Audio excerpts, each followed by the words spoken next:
What if you had the power to relive a moment in your life where you had to choose an important decision? Will you choose a different path or take the same all over again? Okay, apologies for the very serious question and introduction, but that is the exact ability that you will get when you play as Reynardo in Stories Path of Destinies. But the real question is, can you find the one path that leads to a happy ending? Thank you, awesome stranger, for clicking on this video. And while I share my thoughts about Stories The Path of Destinies Remastered Edition, do consider staying a while and listen.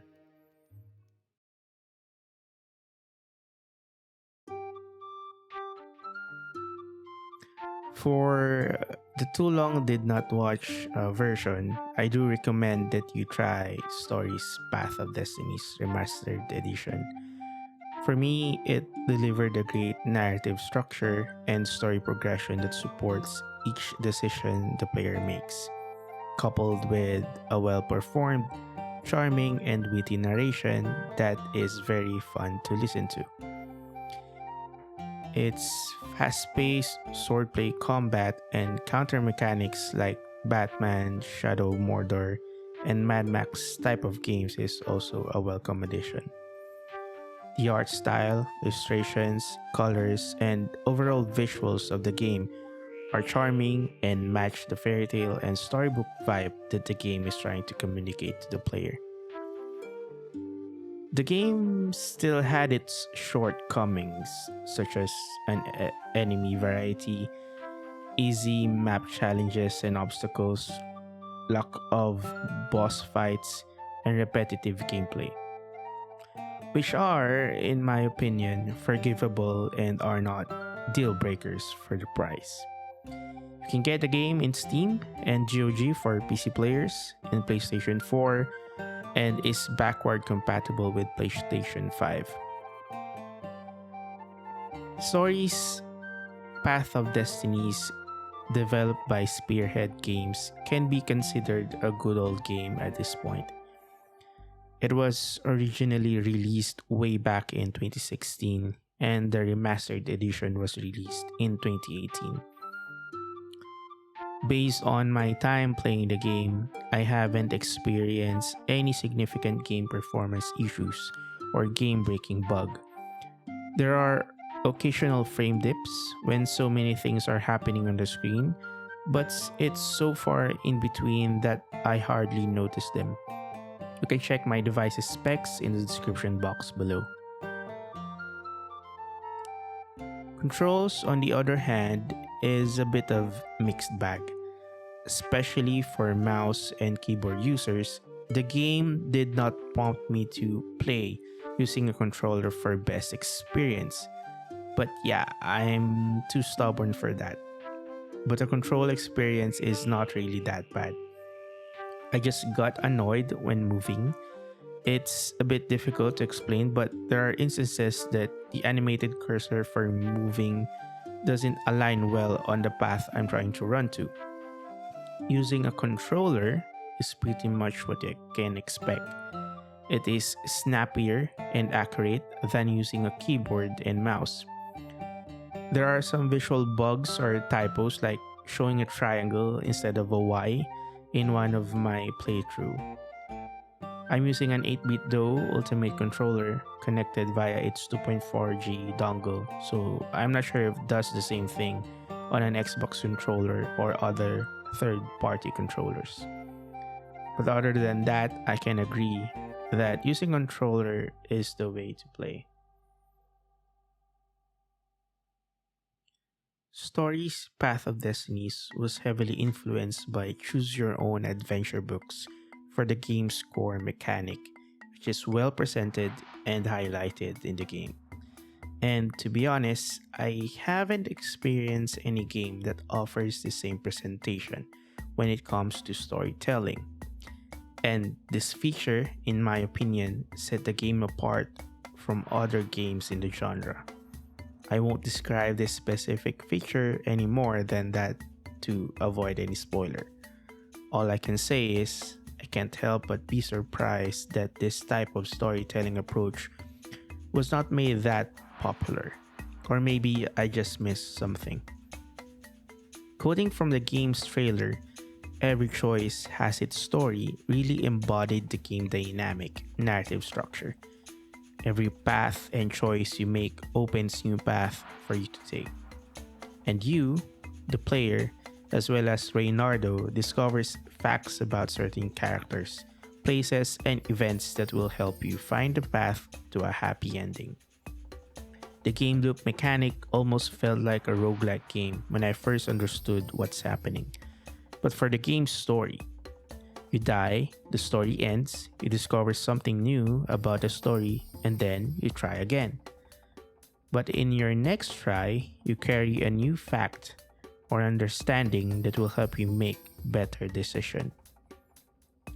And the game's presentation of the facts or truths that you discover throughout the story is very useful. It's tied to the narrator's dialogue so you won't miss it, and you can also reference it before you start another run. The game's characters, dialogue, and story did not disappoint. The protagonist, Reynardo, is very likable and charming.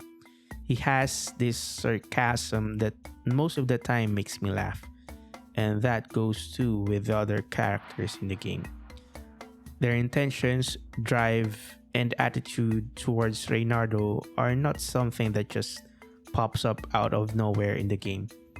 I can imagine that these characters, based on how they are written and react to one another, had a connection way before we played the game as Reynardo. Each had good solid story that the game can anchor to. Even the narrator, yes, the narrator, the storyteller of the game is so superbly written and voice acted that I always wanted to hear his witty comments, side notes, and straight out sarcastic insult to Reynardo whenever I do something stupid. I am amazed by how well this game is written and how each decision we make as Reynardo affects the progression. Granted, I haven't uncovered all the scenarios, but each scenario I played had their own moments and twists that made me regret my decision.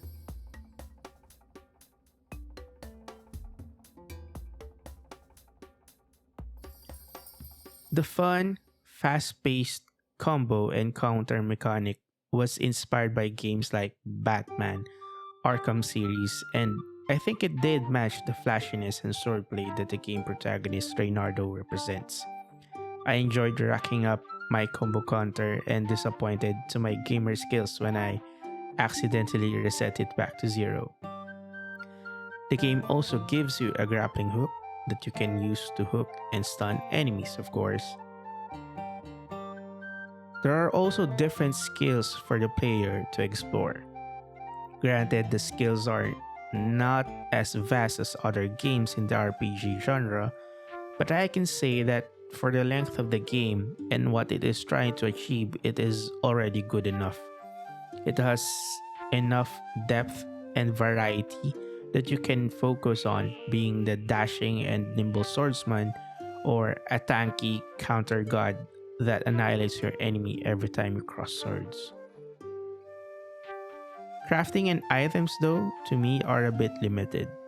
For a game that requires you to try different approaches or paths, holding on to a handful of swords is anticlimactic. Yes, there is a certain grind you need to do to max out all weapons, but you can achieve it in the game easily given the game's gameplay loop. Sword and grappling hook, interestingly, are not just plain weapons in the game. Swords are doubled as keys, which I believe is an inspiration from Kingdom Hearts games. Grappling hook, on the other hand, allows Reynardo to access hard to reach areas and mobility during combat. Besides fighting baddies with your flashy sword, the player will come across puzzles that needs solving to proceed to different levels of the game. But, and it is a big and all caps but, the puzzles are way too easy to figure out to the point that you can't even call them puzzles. They are like minor distractions and variants that the game throws at you. It is refreshing when you are constantly dashing around fighting mobs, but you will reach a certain point that they became just a nuisance. Not a deal breaker, don't get me wrong, but I felt like maybe it could have been increased in terms of difficulty. Grapple hooks also allow Reynardo to move around in different areas of the game. Since the design of each map have sections where you need to use your grappling hook to access, this and the use of elemental doors to keep the player away from different paths and treasures makes a compelling mechanic to engage the player to explore again and again.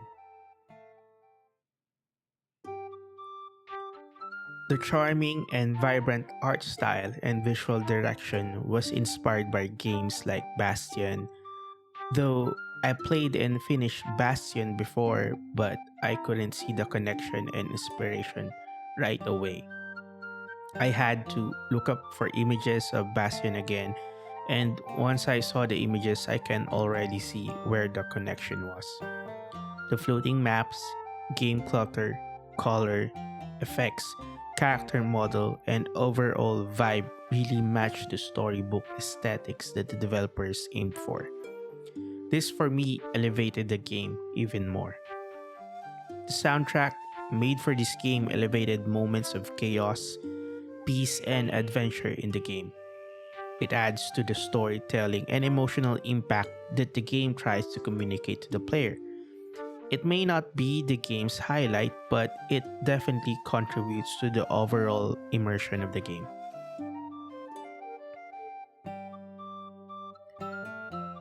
The game's UI, while not the greatest, is serviceable. It does what it needs to be done, simple, but it works. No fancy effects and moving 3D model of Reynardo doing silly things while waiting for you to equip him with a new sword.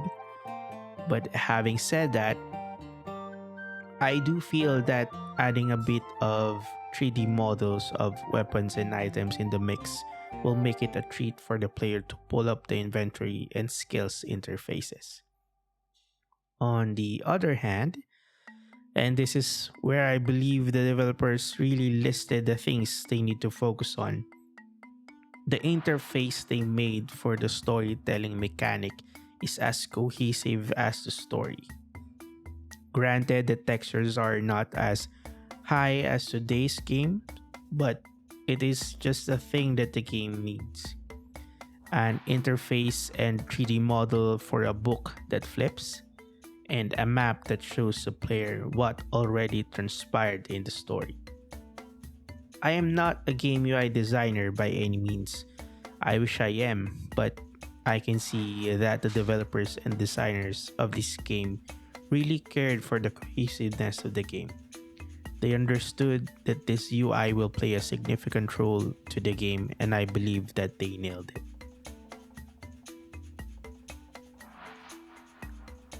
Of course, as much fun as I had with this game, it still has its flaws. And one of them, in my opinion, affects the main mechanic of the game. Its repetitive gameplay, more specifically the variety of combat, items, and enemies. There's just too little of variance in the game that it will bore you. These limitations destroy all the fun that you can have in every run or path that you will take.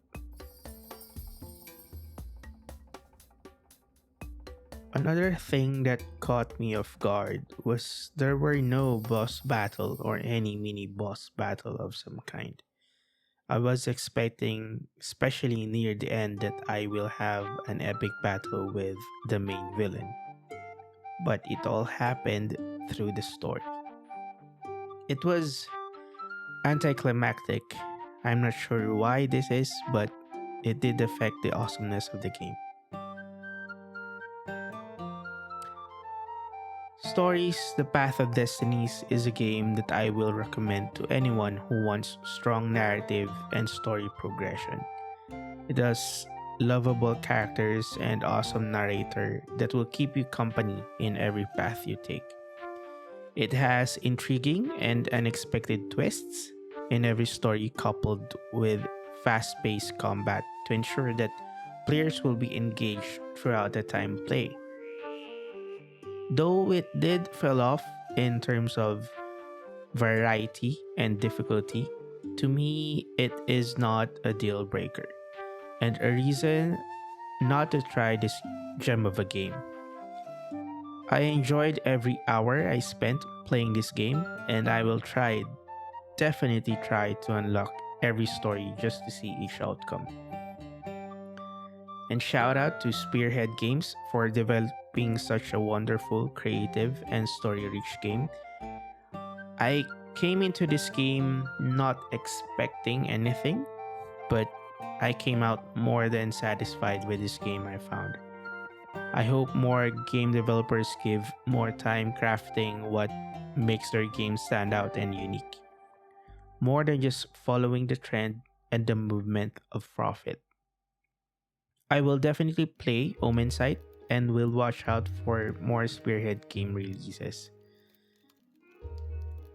Thank you for staying a while and watching or even listening to this game review of Stories: The Path of Destinies. And how about you? If you had the power to shape your destiny, what would you choose? Let me know of your thoughts in the comments below, and thank you again for sharing your precious time with me. Until then.